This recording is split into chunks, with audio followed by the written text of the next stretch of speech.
Ndeko balandi ya émission balobeli mboka mbote na bino esika bozali bisika binso bozwami na toluzala bongo atako na République démocratique du Congo topé na ba pays frontalier na Afrique mobimba tokei du côté ya Europe, États-Unis, Océania, Amerika na Asia bino nyonso na ibiete bisika binso botondi boko talangai na nzela ya internet pe na kuna na otoko benga na nouvelle tendance télévision des Ali Bongo télévision oyezali na large diffusion na kati ya internet pe ba réseaux sociaux nyonso bongo pe bino ba ibokota na kati ya ba télévision ezali esengo makasi na biso na Congo awa esika toko sale na ba émission eye bomeka na koyeba makambo ezali koleka na lobaka ete manso toko salaka ezali tata nzambe mobikisi pe mobateli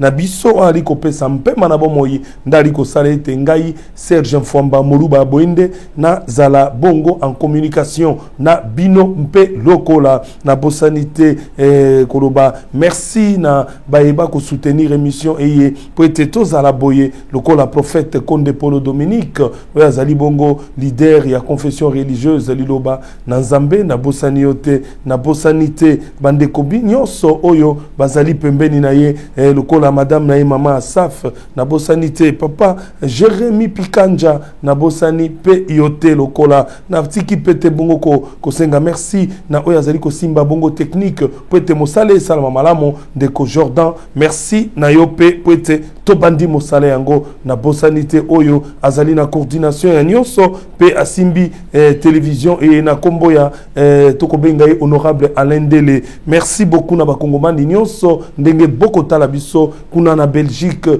madame Louise Nkoyi merci ndenge oko partager émission pe ko soutenir émission balobeli mboka na bosanité bakongomani nyonso bongo mokolo mwalelo ngai wabino ndeko Serge Mfwamba Moluba Boende na ye lisusu awa pona ko talisa na bino po ete bomeka na ko yeba nini bongo toko solola twebete tata mokonzi ya ekolo atamboli mingi penja na kati ya lisanga ya Union africaine kuna na kati ya mboka Addis Abeba vraiment tata mokonzi ya ekolo atamboli vraiment pe akei ko solola makambo matali République démocratique du Congo bokomona na kati ya émission eye lolenge kani tata mokonzi ya ekolo akendaki ko bundela mboka na ye akendaki ko bundela yango na oba ko benga masolo na obako benga diplomatie na mondele kasi yango ezali masolo na eyenge beni masolo ya bosolo masolo koyeba ko mema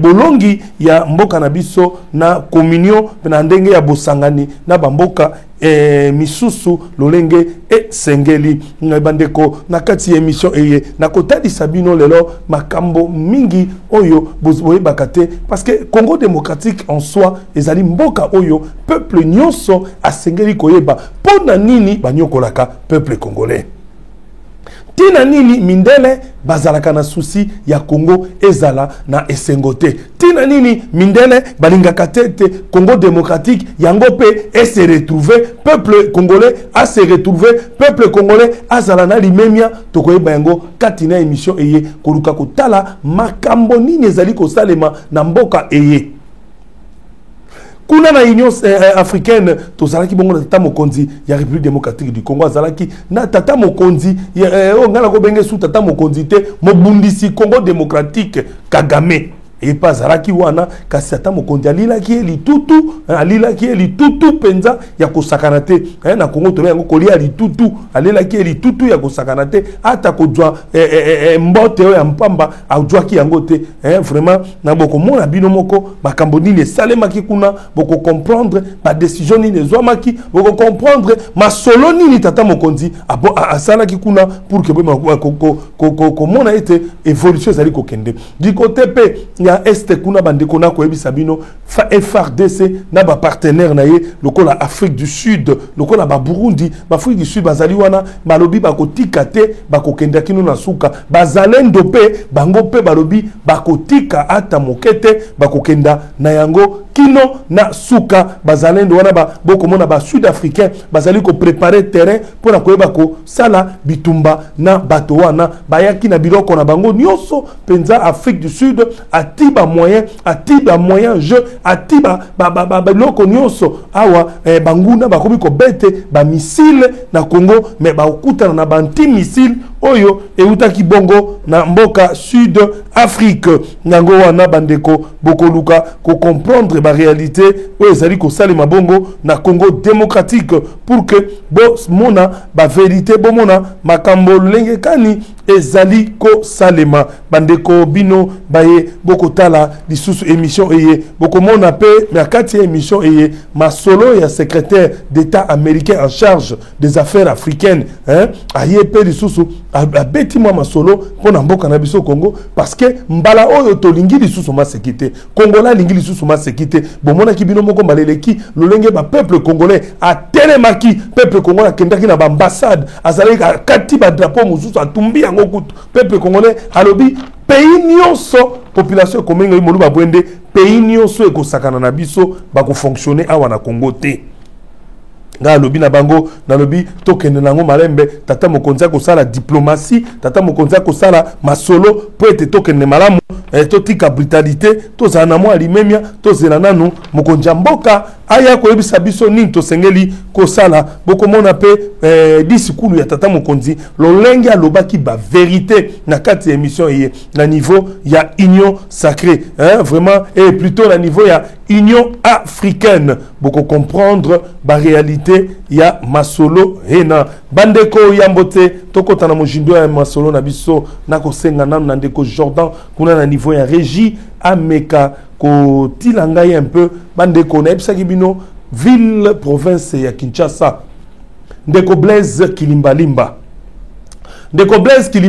oyo azali bongo commandant ya ville province ya Kinshasa vraiment ndeko Blaise Kilimbalimba peuple congolais peuple kinois azali kolela peuple kinois azali kolela lobi makambo ezali ko salema na ville ya Kinshasa ezali makambo ya soni en ce qui concerne la police ndeko Blaise Kilimbalimba peuple kinois azali kolobanga na yebisa yo Kisasa ezali lokola ekomi province oyo basundoli les policiers font de n'importe quoi bako sala makambo yo eko sala soni na mboka okende côté ya ba PCR bandeko na kotia na bino vidéo moko bomona etamboli na toile etamboli na réseaux sociaux kasi na kotia ngo awa po ete bandeko botala bino moko comportement ya ba PCR comportement ya ba motard comment est-ce que ba PCR na ba motard ba ko banda ko bunda oyebi mokolo soko ça mesani ko sala maseki na bana mike bana ba ko sakana na yo vin na yo mobimba bana wana ya mike ba ko mona yo bolole lokola bango ba ko koma ko sakana na yo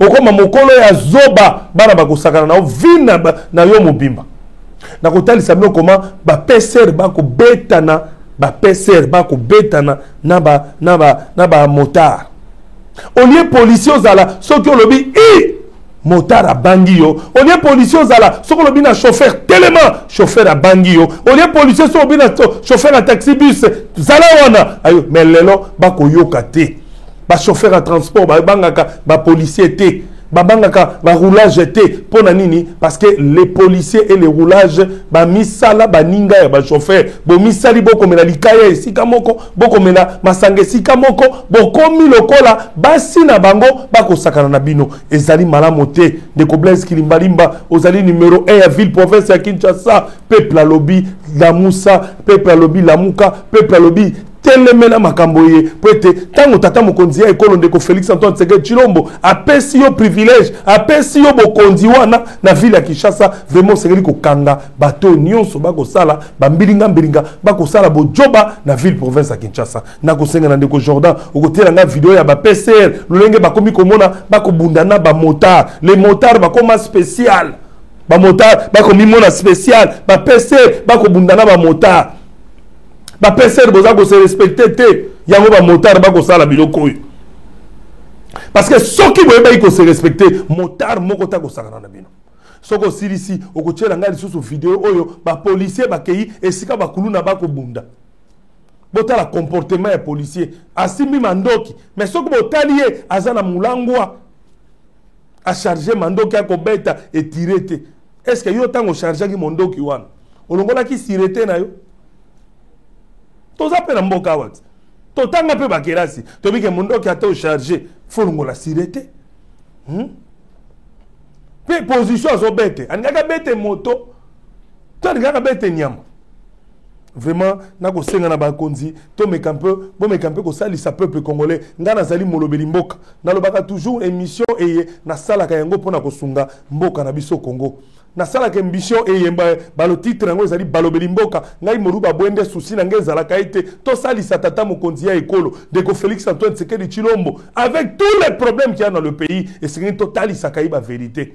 Souci nange zalaka kotali satata mokonzi ya ekolo ba vérité ya ba situation ba problème oyo za koleka na mboka to sala émission te pona kotuka moto pona kotonga moto pona koloba mabe ya mboka mais tolobaka pour que tata mokonzi ya ekolo bato ba sala ka mabe envers tata mokonzi ya ekolo amono bango ayeba mabe ba ko sala pour etayiba na ko punir bango sévèrement. Merci de ko Jordan outil la biso vidéo hena.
Ça bien été. Ah.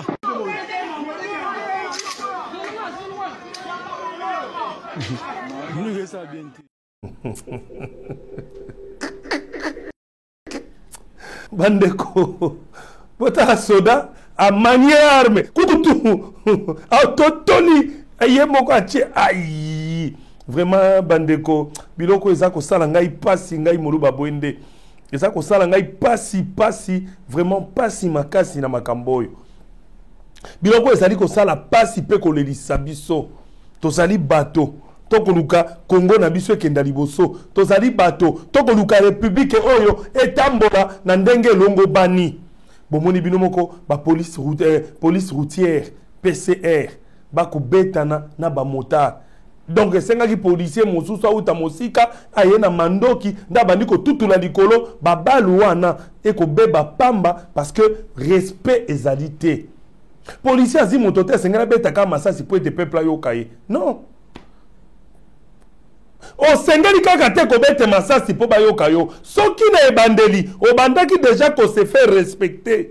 Population soko lobi monsieur arrête akoyo kayo. Akoyoka yo akozana li memia. Tout le monde a kango na ba garde républicaine. Tout le monde a kana pesa exemple ba garde républicaine. Garde républicaine, soka lobby, eh, messieurs, attention, au moment où monte à Télémi. Tout le monde a garde républicaine, soko ba Télémi dans Nzela, basa ko fongola Nzela en cas d'embouteillage. Soki garde républicaine, attends moto azana jeep na ye ya monene. Attends moto azana jeep ba komi PR, ba tie plaque à présidence. Garde républicaine, soko ba Télémi dans Nzela. Basa ko tsala mosana bango. Yo zana jeep no monene ba de kakate. Bato na bina loenga na wa ba de kakate. Ba tele makana molongo parce que garde républicaine a mis ça respect. Garde républicaine a mis ça respect. Bandeko ya police. Inspecteur général ya police. Tozana posa, peuple azana posa mona police ya solo.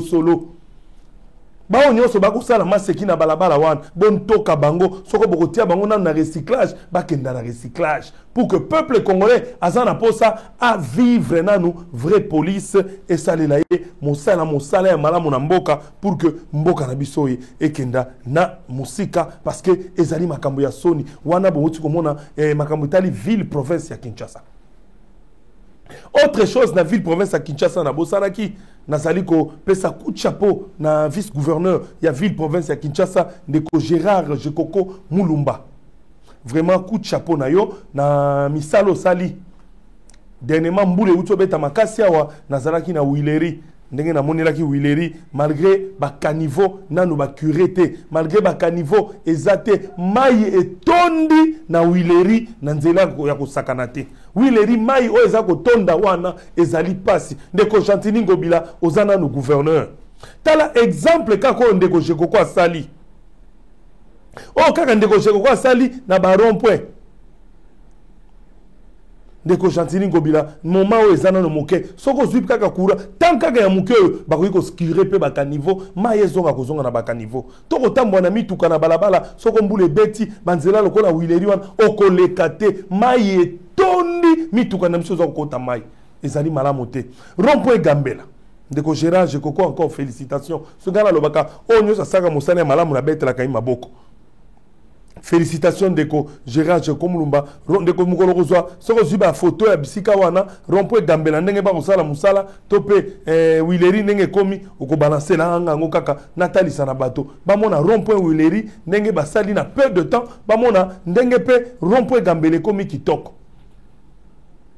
Tozali na mboka oyo tosengeli tolinga yango soki biso tolingi Congo te moto akolingela biso yango azate soki tolingi république oyo te moto akolingela biso république démocratique du Congo akozala te. Peuple congolais telema peuple congolais kolala pongi te peuple congolais mboko ezali ya yo ya ngai. Tozala na bolingo ya pays na biso bolingo ya solo ezala bolingo ya mbebu te ezala bolingo ka te okoloba na monoko ete nalingaka Congo. Bandeko bakofanda na est lelo bako souffrir bandeko bakofanda na est bakolela balobi ete ata ko eteni ya mboka kokenda te coup de chapeau na bino mais po ete mboka ekenda te esengeli tozala uni bandeko ya Nord Kivu bandeko ya Sud Kivu pour que babotelo biso mabele te pour que banguna wana ba imposteur ba moyibi o ba kouta na ngambo na Rwanda ba simbeteni ya Congo démocratique te esengeli tozala na bolingo entre biso. Il faudrait qu'il y ait l'amour tozala na bomoko to lukato longola un tribal ke yazi muhema yezo ba hena ebite so ba hema bazakuna yazi soki nani yazali mumboshi ba mumboshi wana brasa yazali muyombe yazali muntandu yazali muluba yako iko kota para bisote wazalendo ko ya awate non totika biloko wana tozali peuple congolais tout d'abord avant à la moluba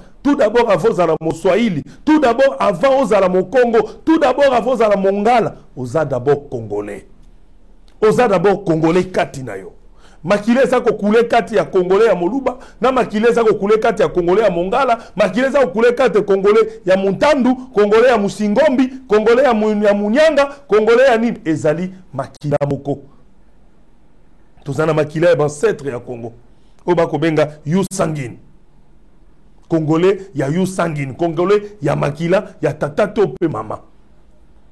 Tosenge tozana bolingo wana tosenge tolinga mboka oyo parce que tozana mboka mosusu te bino bokanisi bandeko bazaka na poto lelo oyo bandeko nayebisaka bandeko bele bokanisaka te bandeko bazaka na poto bazalaka na bonheur non parce que awa na Congo ndeko na ngai yo kovanda na Congo awa pona ozwa bakoki kopesa o musala na 8 heures du temps ya musala congolais na 8 heures du temps ya musala ndenge na ebeli ba congomani congolais asalaka 4 heures ou 3 heures du temps ya pamba ya musala 5 heures du temps ya téléphone 5 heures du temps ya kouna 5 heures du temps ya koliaka na bamalewa ya ba bureau 5 heures du temps ya kobaluka komelaka ba sticker mo bien nzinga mais na poto bandeko basa na poto na minito ba kotala ngai ba yebi pasi wana soki musala eza 8 heures du temps ako travailler 8 heures du temps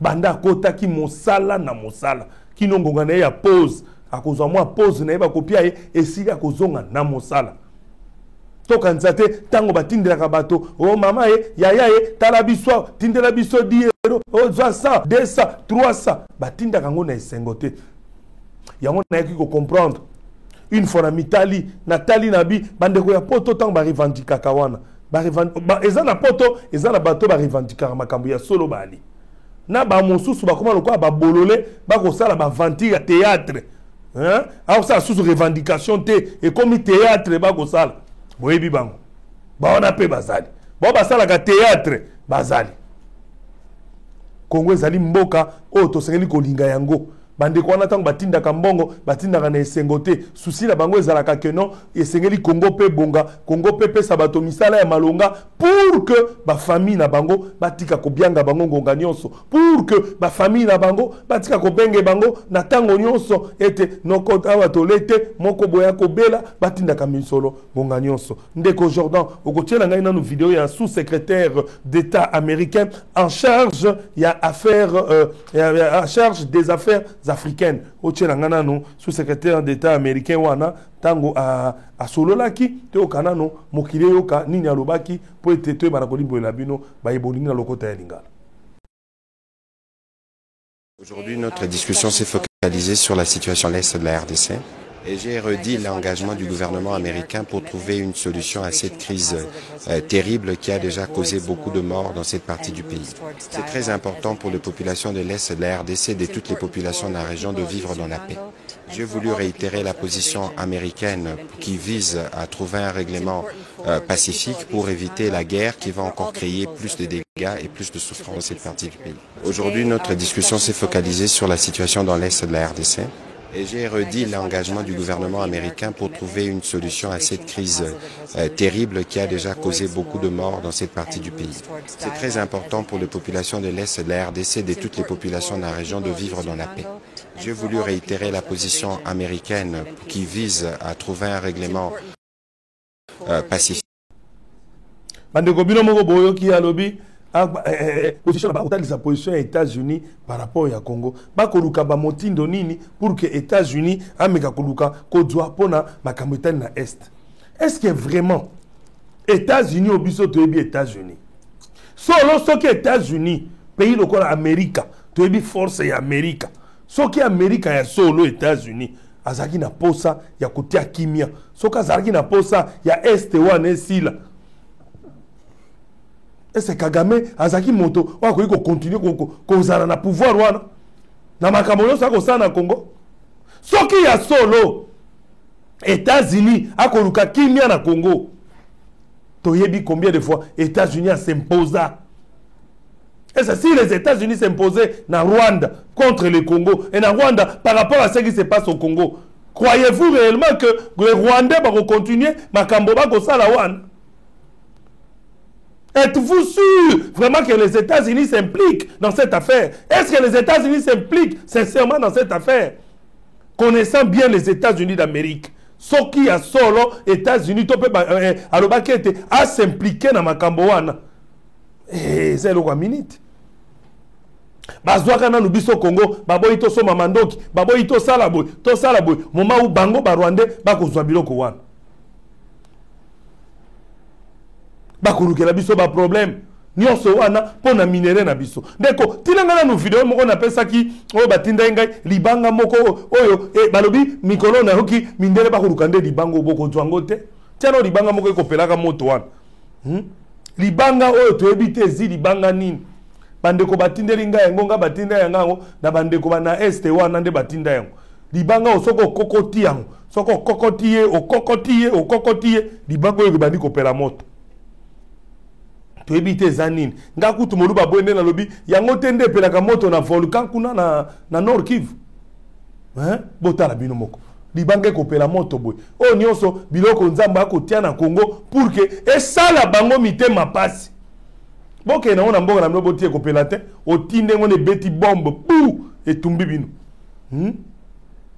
botala bino moko bakoba pauni na ngai ya talo pauni yango oyo yebisa ngai ndeko oh tokobeka l'âge de la pierre taillée papa Jordan bakoko leso bazaki soki batutisi mabanga epeli moto yango oyo te bakoko bazalaki kala wana biso na Afrique moto po bapelisa baza na poso saele allumette te soka tuti kaka libanga tout moto epeli mabanga yango ezongi te libanga ezi libanga mais soko kokoti eloko okokoti yemoka du moto kokota papa bomoni moto mondele okotela misu Rwanda okozwa biloko wapi Rwanda okokamata biloko wapi bakosepela na biso ndenge nini na baaméricain bakosepela na biso ndenge nini na bafrançais bakosepela na biso ndenge nini na bapays mosusu bakolinga biso ndenge nini na makambo oyo ekosalama na mboka donc esengeli na biso tozala uni soko tozali uni makambo nyonso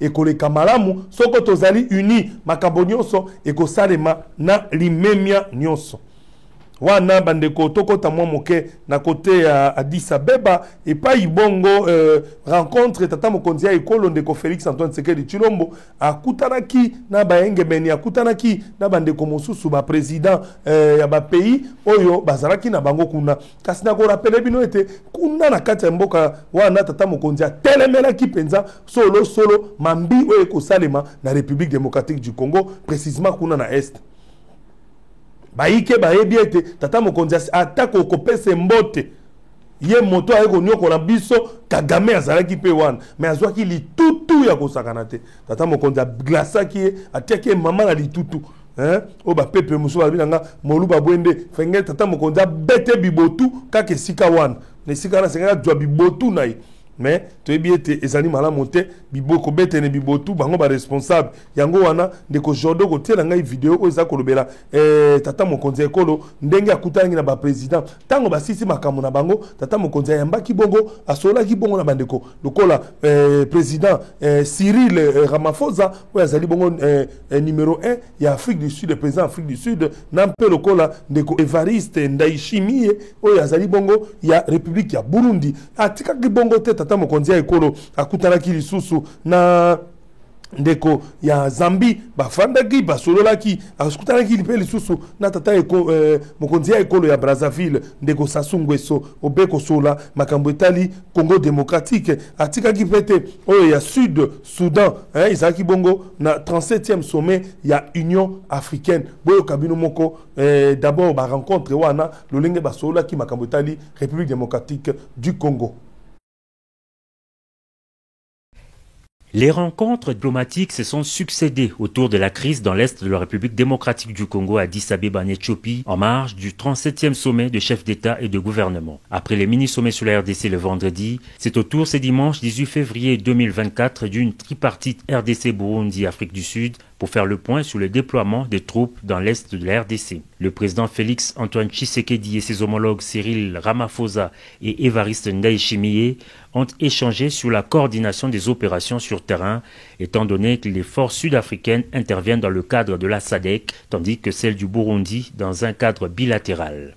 Par ailleurs, le mini-sommet initié par le président angolais Joao Lourenço s'est clôturé samedi dans un format bilatéral. Après des entretiens séparés, la médiation angolaise a décidé de poursuivre ses discussions bilatérales à Luanda, en Angola, dans le prochain jour. Dans ses efforts diplomatiques et dans un tout autre décor, le chef de l'État congolais a longuement échangé avec son homologue de la République des Zambie, Hakainde Hichilema. Leur entretien a porté sur le renforcement de la coopération bilatérale entre Kinshasa et Lusaka. Resserrer les liens de coopération, c'est de cela qu'il a été également question avec Denis Sassou Nguesso, président de la République du Congo. Les deux chefs d'État se sont entretenus pendant plusieurs minutes. Le Sud-Soudan a saisi cette opportunité pour féliciter le chef de l'État Félix-Antoine Tshisekedi Tshilombo pour sa brillante réélection à la tête de la RDC. Son président Salva Kiir a eu un tête-à-tête avec son homologue de la République démocratique du Congo. Poursuivant avec ses intenses activités diplomatiques, le président Tshisekedi, en sa qualité de médiateur dans la crise politique au Tchad, a reçu le premier ministre tchadien Succès Masra. Le processus politique dans le pays de Mahamat Idriss Déby a été au cœur des discussions. Ces chassés-croisés s'est poursuivi avec le Premier ministre de la République fédérale d'Éthiopie. Le renforcement des liens de coopération entre les deux pays a été au menu des échanges.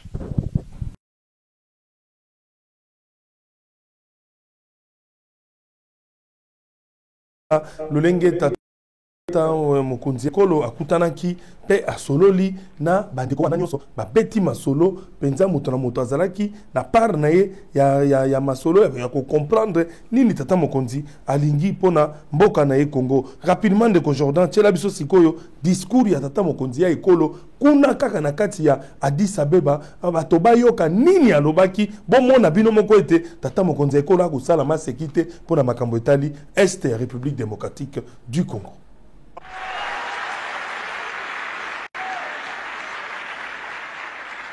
Et je suis vraiment rompu à cette conviction.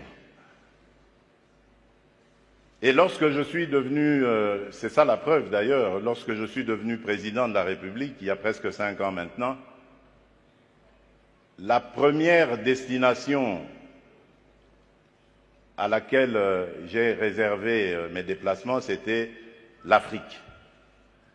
J'ai commencé par le Kenya, à l'époque du prédécesseur du président Ruto, puis je suis passé par l'Angola et je suis arrivé en République du Congo, chez notre aîné, puis j'ai fait le Rwanda et l'Ouganda, et depuis lors,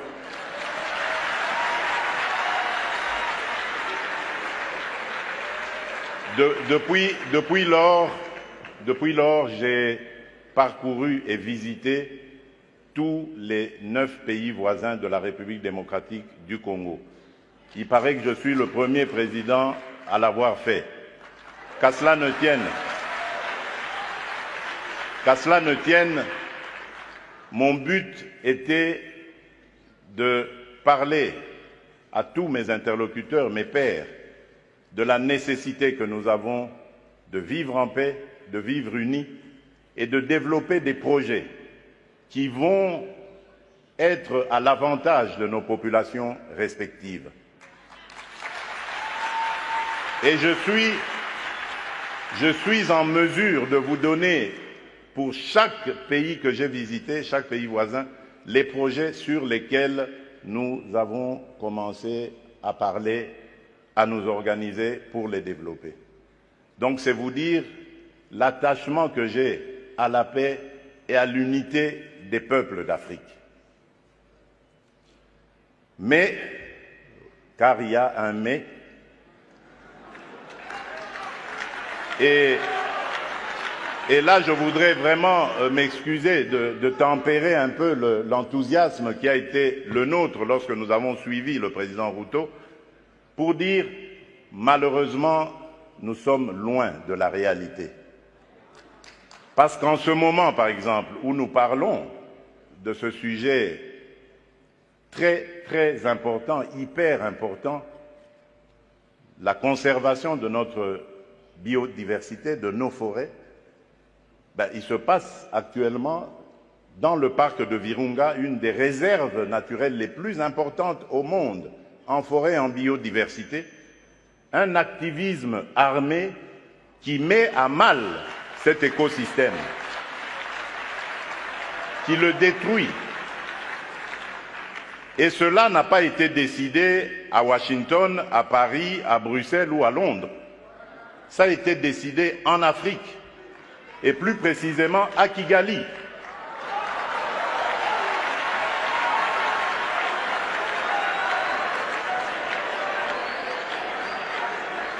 C'est l'œuvre d'un frère africain. C'est pour vous dire que nous devons bannir l'hypocrisie qu'il y a entre nous.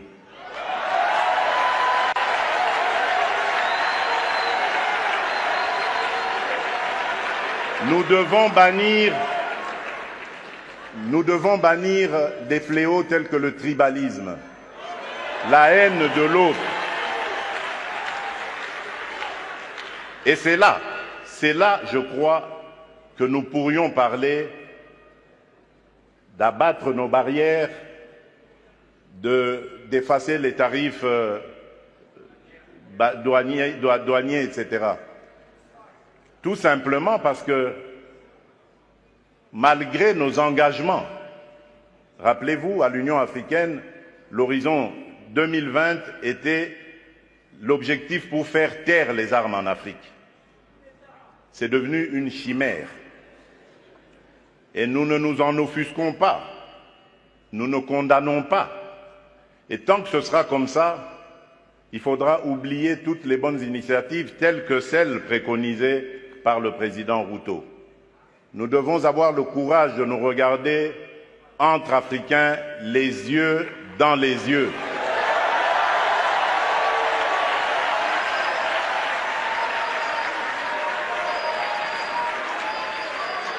Et nous dire que on ne peut pas s'appeler frère et se poignarder dans le dos en même temps.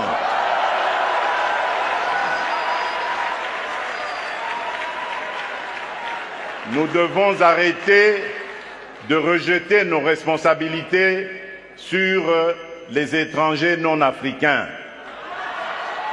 La colonisation, ça fait une soixantaine d'années qu'elle allait terminer en Afrique. Ceux qui nous avaient colonisés, divisés, aujourd'hui ils ont compris le sens de la paix. J'en veux pour preuve la France et l'Allemagne, pour ne citer que ces deux pays, qui étaient les meilleurs ennemis dans le passé et qui sont les meilleurs amis aujourd'hui, le moteur de l'Union européenne. Tant que nous ne réfléchirons pas comme ça, eh bien ces gens-là, ces amis, ces partenaires à qui nous rejetons toujours la faute, ils continueront à nous prendre pour des irresponsables. Ils ne nous respecteront jamais. Donc, nakanisa wana botu komona le discours lolenge tata mokonzi ya ekolo ndeko Félix Antoine Tshisekedi Tshilombo asilaki bongo ko papola boyoki bino moko lolenge kani ye adwi ngonga penza ya koloba alobi ete hypocrisie ezali malamu te. Alobi ye moko ete asengeli te comment moto oseka na ye moto bozani malamu mekuna akobundisa yo akoboma population na yo eza malamu te. Wana nde ba comportement ya hypocrisie no ya telemeli kasi tango kaka ndeko Tshisekedi asisi koloba président de la République ndeko Kagame akoboma peuple congolais akokaki discours wana te ayaki koloba tiela biso bato bayoka makambo ndeko Kagame alobi ezina mwana ndeko moko asali interprétation ya anglais wana pesa anglais ya pete biso tolobaka na bino bolobaka bokolanda bomona ete esui ndeko Kagame esui ye penza. Les Nations Unies, ce n'est pas le pays les plus puissants. Les États-Unis, l'Amérique, la France, l'Angleterre. Non, c'est juste le Rwanda qui est blâmé. Le Rwanda tout le temps. And it's M23. C'est le M23 à cause du Rwanda. Tout revient toujours, tout retombe toujours sur le Rwanda. Ce n'est pas les Nations Unies, ce n'est pas le pays les plus puissants. Les États-Unis, l'Amérique, la France, l'Angleterre. Non, it's Rwanda. C'est juste le Rwanda qui est blâmé. It's Rwanda all the time. Le Rwanda tout le temps. And it's M23. C'est le M23 à cause du Rwanda. Still comes back to Rwanda. Tout revient toujours, tout retombe toujours sur le Rwanda. Nakanisa bande ko bomoni ndeko Kagame moko atangi na ba pays nyonso na yebi sino le même pays atangi nde le même pays oyo population congolaise aza ko condamner Kagame ko bikolela boko condamner bato mosusu wana te obe Rwanda mais Rwanda nde tozina okomona okotinda bato na yo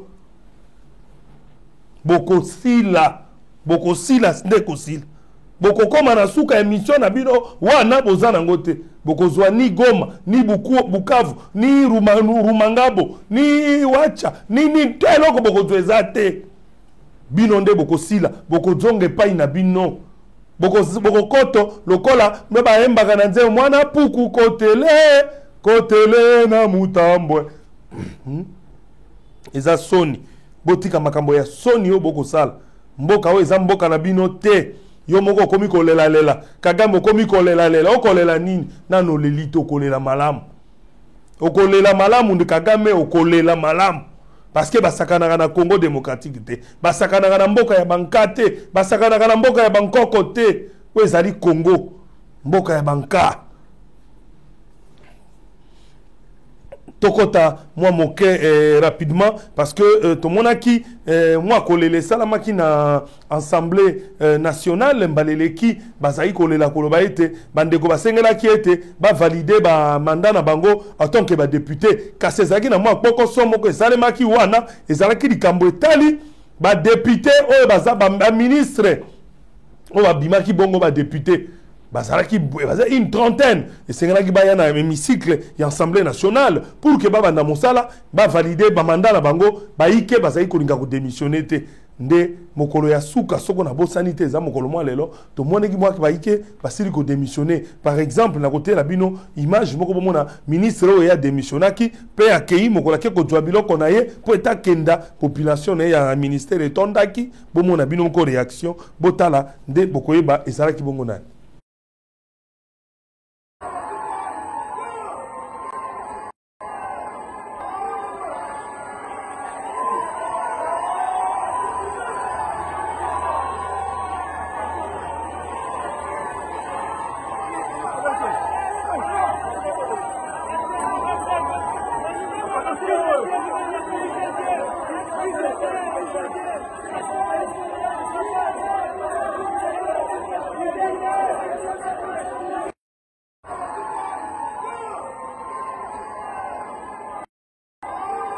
boko mona ndekoli yao azali bongo VPN moi azali bongo vice premier ministre en charge ya fonction publique vice premier ministre en charge ya fonction publique ye wana ako tambola population ya fonction publique bako belela bako sepela quand même basali na mosala ndekoli yao ye wana azali kokende toki sango ete bandeko mosusu pe ba démissionner na kotiela bino banani o ba démissionner bako démissionner te yeba ete mandat no epai otikali ministre ngo pe ekoumela te po ete mikolo moko mibalawa ki ministre na bino esi ekomi na suka bo ete kala mingi te tata mokonzi ekolo nga sila déjà comme informateur de Augustin Kabuya bokomona karate ba gouvernement ko makonzate komono kozonga po déjà tata mokonzi ekolo asa yoka kinga imoruba bwende ndenge na lobaki na yete o ya bimi député antika la député o ya bimi député kende ko travailler en assemblée ba nommé ba ministre batoyo bazali ni député ni sénateur to senga tata mokonzi ekolo a nommé moto okozala ministre osoko bimi député sala na assemblée peuple a voté ki opolo bela bango yango wana ndeko rapidement to solo moi moke na likambo etali formateur ndeko Augustin Kabuya azali bongo secrétaire général to ebaki biso nyonso de Augustin Kabuya azali bongo honorable to ko benga honorable Augustin Kabuya o tata mokonzi ya ekolo ndeko Félix Antoine Tshisekedi Tshilombo aponaki ye lokola informateur poete aiba na kokende ko détecter batonini aluka majorité na kati ya ensemble pour que a présenter tata mokonzi ya ekolo yango wana ndeko tina ngai moi condensé wana ya vidéo na ye ya journal ya informateur totala po ete bato ba akutanaki na banani jusque là po ete tikali bato ba kotuna ngai esa okutana pe na bandeko Moïse Katumbi esa okutana banani botala nanu banani asi akutana bango ya côté opposition pe pouvoir état d'esprit positif. L'informateur Augustin Kabuya, cravate rouge combinée au costume bleu, ouvre ses consultations de ce samedi 17 février avec LGD, parti de l'ancien premier ministre Matata Ponyo. Après l'entretien avec l'informateur, avec sourire, Augustin Matata a préféré ne pas parler aux médias. Merci. À bientôt.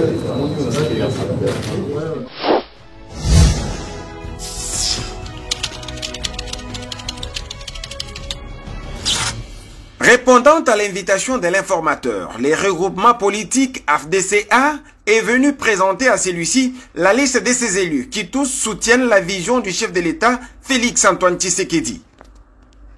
Son patron, le professeur Modeste Bahati Lukwebo, croit sans le moindre doute en une issue heureuse de cette démarche entreprise par l'informateur. Comme vous le savez, l'honorable Augustin Kabouya a été nommé par le président de la République comme informateur chargé d'identifier une coalition majoritaire en vue de composer le gouvernement après les élections combinées du 20 décembre 2013. C'est dans ce cadre-là, répondant à son invitation, que le regroupement AFDC et Alliés est venu présenter la liste de ces 36 députés nationaux, mais aussi de ces 76 députés provinciaux qui rentrent dans le panier de la majorité devant accompagner son Excellence, Monsieur le Président de la République, Félix Antoine Tshisekedi Tshilombo. Les consultations, d'abord je dis qu'elles vont aller très vite parce que la majorité s'est dessinée déjà depuis la sortie des urnes. Et donc, nous avons l'espoir, et d'ailleurs l'informateur nous a dit que ce travail devrait aller vite pour que rapidement on puisse mettre sur pied un nouveau gouvernement. Donc toutes les chances sont là.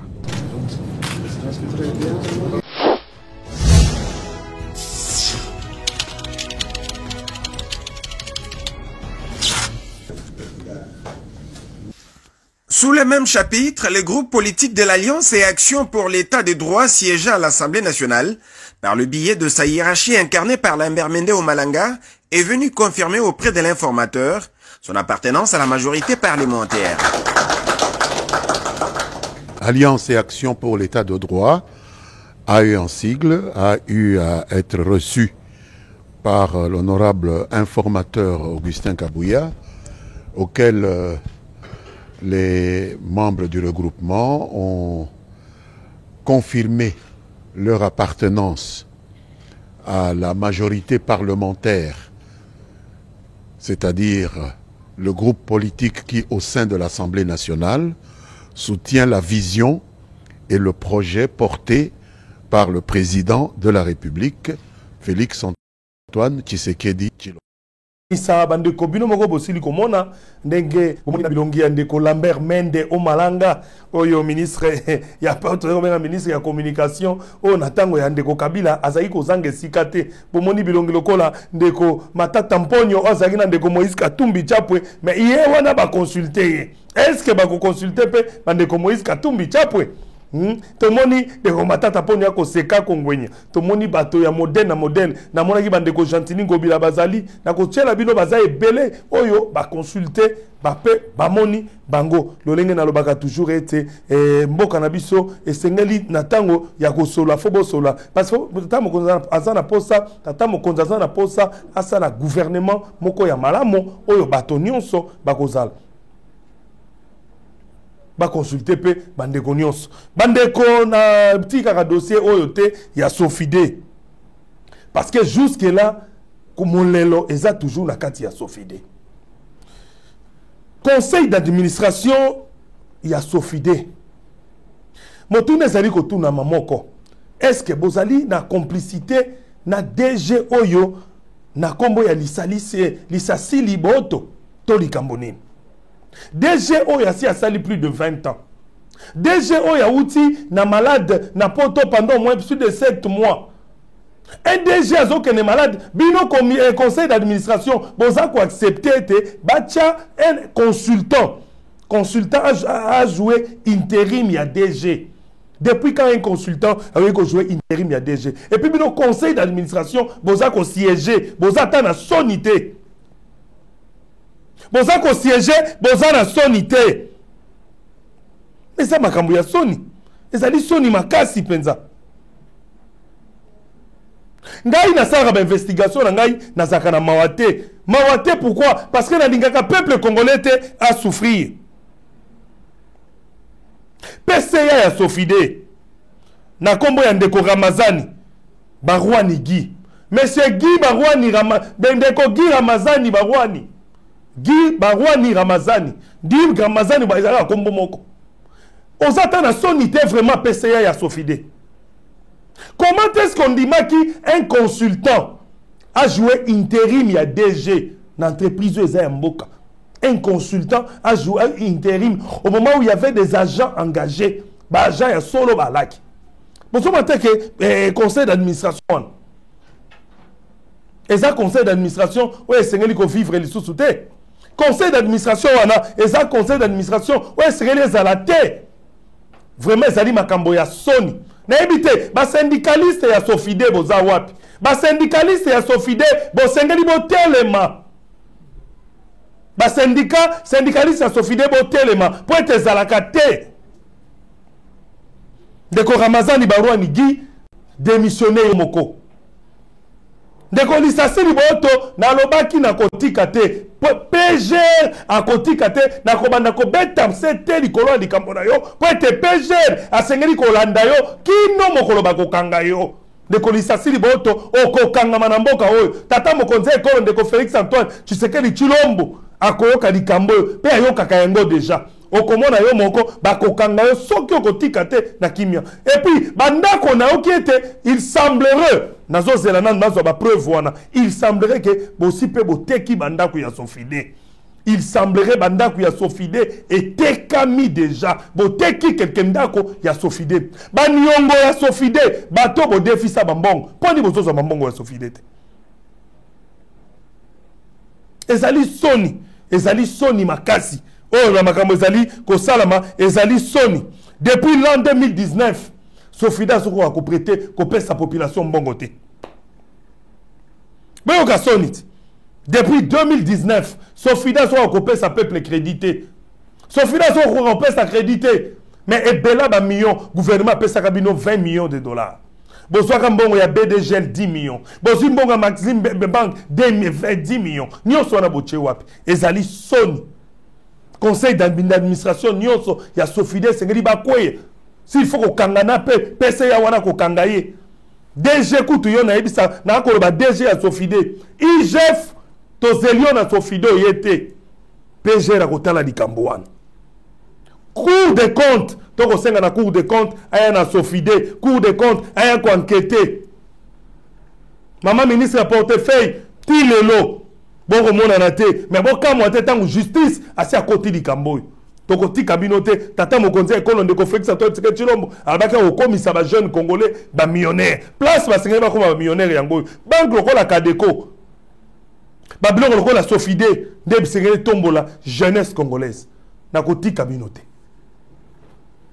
bandeko balandi ya émission eye na episa kibino ete émission tango ekomaka elengi ndengonga na biso esilaka bongo na kosenga merci na ba congolais nyonso oyo balandi biso mokolo mwa lelo na episa kabino soki dossier ezali ko banga te benganga moluba bwende na kosala analyse ya dossier na yo quand il y a de preuves tokolobela yango tokoloba po ete mokili yeba ete ba problème ezali kolekeza modèle nkani Mboko ezali mboka ya ba Kongomani esengela va vivre na esengo kati na ye.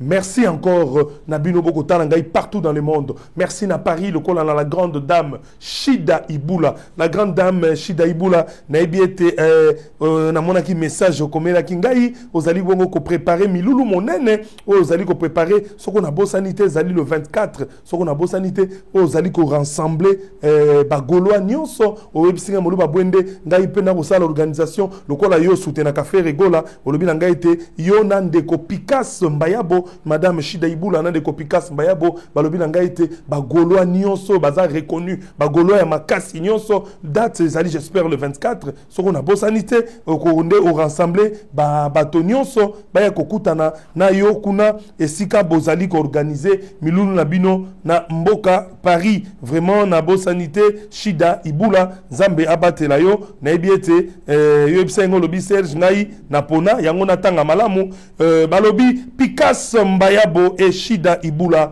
organise une réunion stratégique sur la route, une Adidas Arena. C'est une réunion stratégique sur la route des Adidas Arena. Balobi fait Régola samedi 24 février. Donc c'est 24 février à l'espace l'atelier à Bondy. À l'espace l'atelier à Bondy. Bandeko ya Paris, Balobi, Bozangate, hein. Ezali bongo organisation, il y a Madame Shida Ibula na Pikas Mbayabo. Bonne chance na bino na il y a le 24. Donc Bagolagnon so balandaka émission et pour être nouvelle tendance, on a plus de 240 000 abonnés. Na bien tes messages ekeyi bakoya kuna kokuta na bino le 24 février na esika bakobenga espace l'atelier à Bondy. Bongo ngai muluba bwende na silisi pona mokolo mwa lelo na bosanité ndeko Igwe boko landanga na mbudi mbote na bino ndeko Igwe bakongo mane nyonso bako tala émission et